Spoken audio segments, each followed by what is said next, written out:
avec humour, alors que l'humour n'est pas français. Je vous ai toujours répondu en souriant. Il y a deux grands personnages au monde qui n'ont jamais écrit, qui ne diraient même pas un mot, mais une seule lettre, mais qui sont cependant les plus lus dans le monde, Mahomet et Jésus-Christ. Et vous m'avez dit qu'ils ont fait écrire par leurs disciples. Mais vous êtes aujourd'hui ici rassemblés, jeunes vieux, disciples de mon action.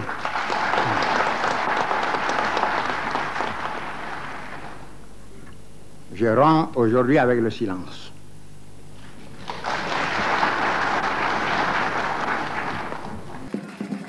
Chacun doit savoir. Donc c'est maintenant là qu'il faut venir voter le PDC, si tu aimes le PDC. Encore, dans cette période-là, tous ceux qui sont vrais PDC doivent se regrouper. Le bureau politique du PDCI RDA, sur convocation et sous la présidence du président du parti, le professeur Kopli-Boni Philippe, s'est réuni ce samedi 14 octobre 2023 à la maison du parti de Cocody de 11h à 18h30. Après le discours de bienvenue du délégué de Cocody et le mot du président du comité d'organisation pratique, le président du parti a soumis l'ordre du jour ci-après qui a été adopté. 1. Bilan des activités du parti depuis la 15e réunion du bureau politique du 27 mai 2023. 2. Rapport du comité de suivi et de gestion des élections, rapport relatif aux élections locales et sénatoriales de 2023. 3. 13e congrès ordinaire et 4 divers. Après avoir entendu le brillant discours d'orientation du président du parti, des échanges francs, fraternels et fructueux se sont instaurés. Un débat ouvert a permis aux militants et aux militantes d'exprimer leurs préoccupations et leurs attentes sur les 2 points exposés par le président. Premièrement, du report du 13e congrès ordinaire de notre parti, initialement prévu le 19 octobre 2023. Deuxièmement, la fixation de la date, le choix du lieu et la détermination du thème du congrès extraordinaire pour l'élection du nouveau président de notre parti. En conclusion, le bureau politique se félicite de la qualité des interventions et la pertinence des recommandations visant au renforcement de l'unité et de la cohésion du parti et à sa mise en ordre de bataille et décide de ce qui suit. 1. Rend à nouveau hommage au président Félix Houphouët-Boigny et à tous les héros de la lutte émancipatrice et de la construction harmonieuse de notre pays dans la diversité, la paix et la solidarité.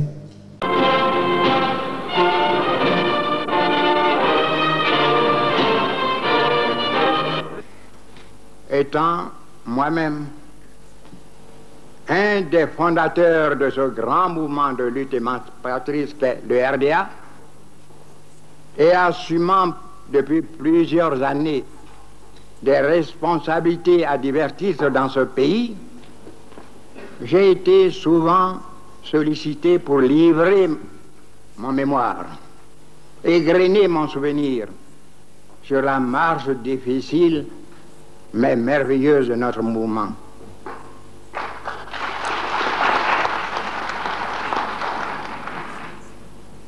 Je vais vous apporter ma modeste contribution dans l'effort admirable que chercheurs et historiens ivoiriens accomplissent pour faire connaître l'histoire authentique du RDA, évitant ainsi les histoires.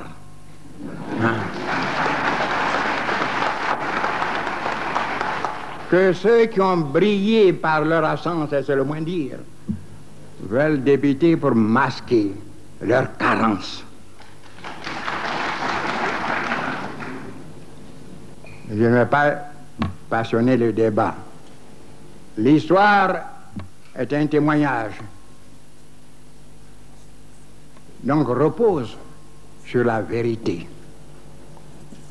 Et la vérité, vous le savez, est très belle quand elle est nue, quand elle n'est pas affublée de ce vieux tissu déchiré qui masque sa divine beauté.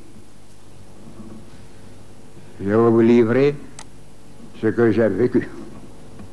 Et je me propose ce matin, dans un premier temps, de vous faire un bref exposé sur les problèmes essentiels qui ont motivé la naissance et la vie de notre organisation. La naissance laborieuse du RDA, elle est peu connue. Je voudrais, avec un petit recul en arrière, pour faire comprendre pourquoi nous avons créé le RDA. En 1945, beaucoup de chercheurs n'étaient pas nés.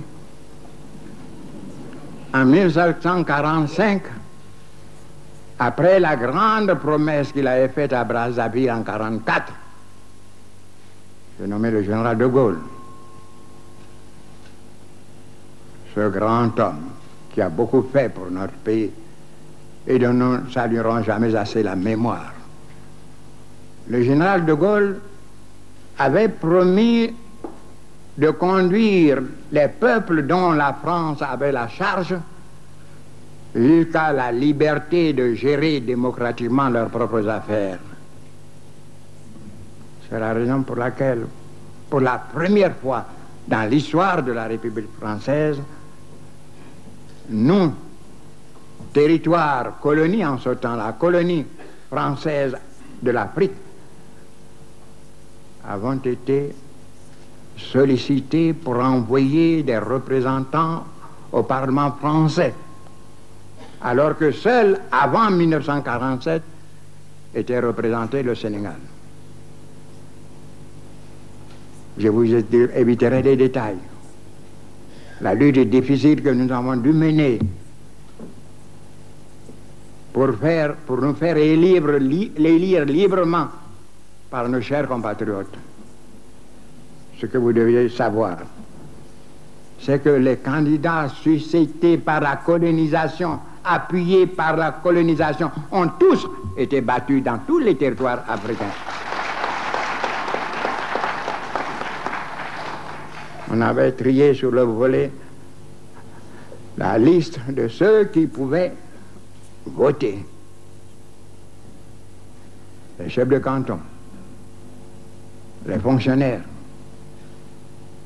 les quelques employés de commerce, les anciens combattants. On a cru qu'on pouvait influencer cela.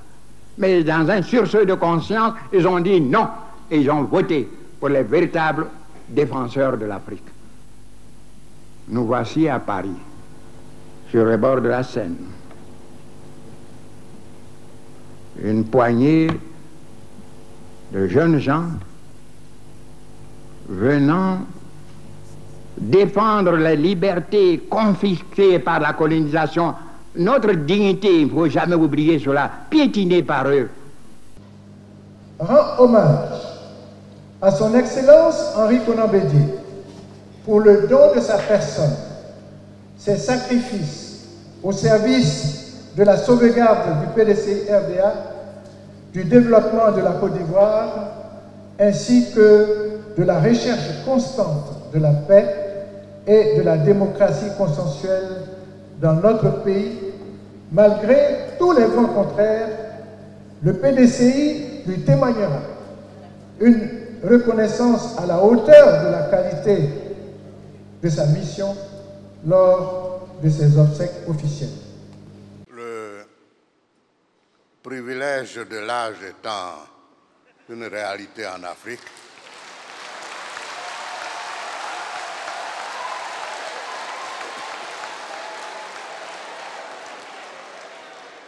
c'est de ma place que je vous parlerai pour quelques instants.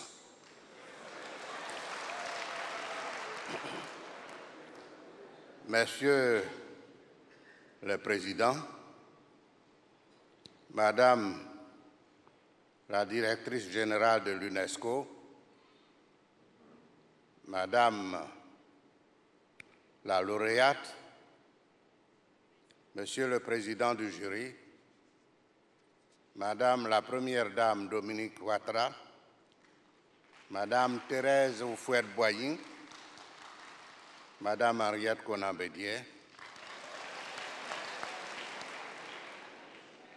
Monsieur le ministre, gouverneur du district autonome de Yamoussoukro, Monsieur le maire de la commune de Yamoussoukro, professeur Jean-Noël Loukou, secrétaire général de la Fondation Félix Houphouët-Boigny pour la recherche de la paix, distingués membres de la famille Houphouët-Boigny, Excellences, Mesdames, Messieurs, honorables invités. C'est pour moi un immense privilège de prendre la parole à l'occasion de la remise du prix Félix Houphouët-Boigny pour la recherche de la paix. L'émotion qui m'étreint est d'autant plus intense que notre rendez-vous cette année se déroule pour la seconde fois ici à Yamoussoukro, cette belle et magnifique cité au cœur de la savane ivoirienne, ville du père fondateur de la Côte d'Ivoire moderne, le président Félix Houphouët-Boigny. Je voudrais, Monsieur le Président de la République, Alassane Ouattara, vous exprimer toute ma reconnaissance pour votre présence effective à ce moment historique où le prix Félix Houphouët-Boigny, UNESCO, pour la recherche de la paix, va être décerné à une grande dame qui a marqué l'histoire récente du monde. Je salue chaleureusement le président Macky Sall, président de la République du Sénégal, qui représente le parrain du prix, le président Abdou Diouf, qui nous a aidés à assurer la pérennité du prix. Je salue la présence de mon jeune frère, le président Laurent Gbagbo et son épouse. J'ai l'honneur de saluer et remercier de façon particulière la présence de Madame Thérèse Houphouët-Boigny, ainsi que les membres de la famille Houphouët-Boigny, car leur présence parmi nous ce matin, ce midi, nous réconforte à plus d'un titre. J'associe à ces remerciements Madame Audrey Azoulay, directrice générale de l'UNESCO, les membres du jury du prix, avec à leur tête le docteur Denis Mukwege et M. Firmin Matoko, sous-directeur général pour la priorité Afrique et les relations extérieures. Messieurs les présidents, honorables invités, notre rencontre de ce jour nous permet d'évoquer l'histoire et la mémoire de celle-ci. Ainsi, j'affirme avec certitude, avec foi, que nous sommes rassemblés ici ce jour pour célébrer la mémoire des grands hommes en signe de reconnaissance des actes exemplaires qu'ils ont posés, les chemins de la paix qu'ils ont tracés en vue d'un avenir heureux pour nos peuples. La cérémonie de ce jour est également une occasion de célébrer la mémoire de Félix Houphouët-Boigny, bâtisseur de la Côte d'Ivoire moderne. Et il a fait de cette recherche de la paix par le dialogue un sacerdoce politique. 3. Remercie tous les militants et militantes pour l'élan de solidarité et les nombreuses manifestations de soutien envers Mme Henriette Konan-Bédié et de toute la famille biologique de notre défunt président. 4. Exprime dans le même esprit sa gratitude renouvelée à tous les militants et militantes pour leur présence et pour leur soutien remarqué à Mme Gaston Wassina Koné et à toute sa famille. Il en est de même de tous les défunts du PDCI-RDA, les vice-présidents Lambert Konakwasi et Maître Cheikh Nassila. 4. Exprime dans le même esprit sa gratitude renouvelée à tous les militants et militantes pour leur présence et pour leur soutien remarqué à Mme Gaston Wassina Koné et à toute sa famille. 5. Décide du report du congrès ordinaire initialement prévu le 19 octobre 2023. 6. Décide de l'organisation du 8e congrès extraordinaire fixé au 16 décembre 2023 à Abidjan avec pour thème PDCI-RDA, résilience, cohésion et défis pour 2025. 7.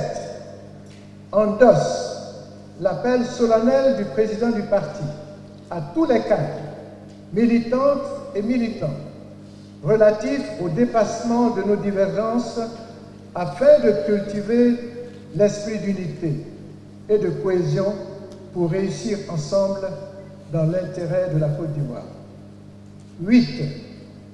Félicite le président du parti pour sa disponibilité, son engagement spontané et sa réponse à l'appel du parti pour assurer l'importante mission de stabilisation du parti et d'organisation du passage de témoins pendant ces moments douloureux et cruciaux de la vie de notre parti, le PDCI-RDA.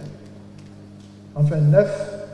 Encourage le président du parti à poursuivre sa démarche d'écoute et de renforcement de la cohésion et l'unité dans le parti pour assurer le rassemblement du PDCI-RDA autour de la mémoire du président Henri Konan-Bédié et garantir la victoire du PDCI à l'élection présidentielle d'octobre 2025. Fait à Abidjan le 14 octobre 2023, le bureau politique.